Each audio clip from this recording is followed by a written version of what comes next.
to me, this brings up another topic we wanted to talk about with you. And you just, you said, 20 years isn't that long. I'm young. You're young.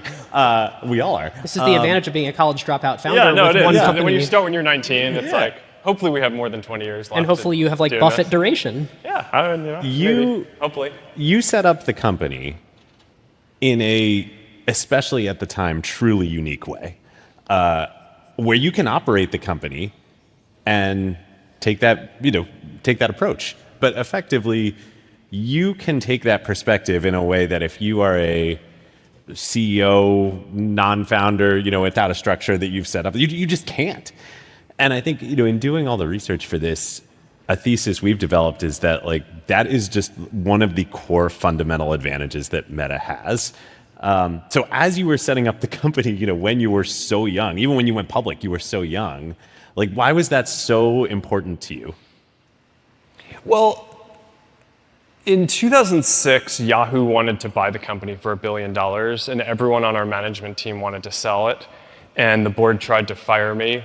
And basically in the next year, everyone else on the management team left because I hadn't done a good job communicating. I mean, I don't want to blame them. I hadn't done a good job communicating the long-term vision because I wasn't thinking about that at the time. I wasn't thinking in terms of this as a company. I was like, this is a great project. It's awesome. A lot of people like what we're doing. I think this will probably continue for a while. I think it's going to be pretty important in the world. But I didn't know how to think in terms of, long-term financial plans or. Make the case to them why it would be worth more than $1 billion. Yeah. Or just look, we're doing this for the long term. We're not planning on selling the company. So it's without having made that case, it was understandable that basically Yahoo comes around. A lot of people, it's this is all their startup dreams come true. You got to take this offer.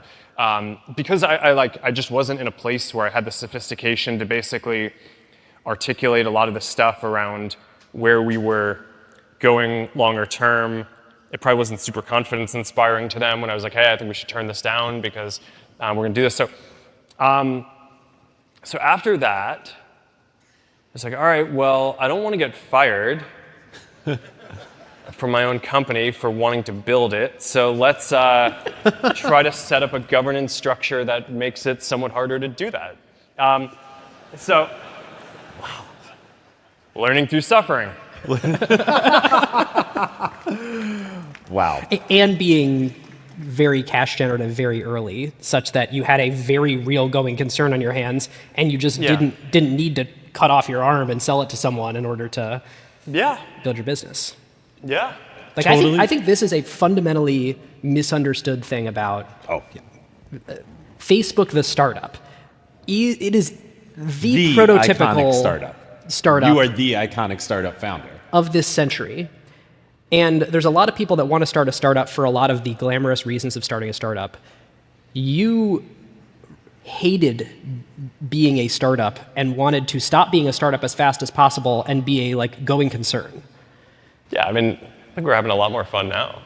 I get to work on all the stuff. It's awesome. But what is your advice to all these founders who sort of romanticize the idea of starting a company and kind of raising all this money? Obviously, starting a company is not bad. Right? I think that there's different schools of thought on how to do it. I think some people think, okay, I want to go start a company, so I'm going to go dive into this idea.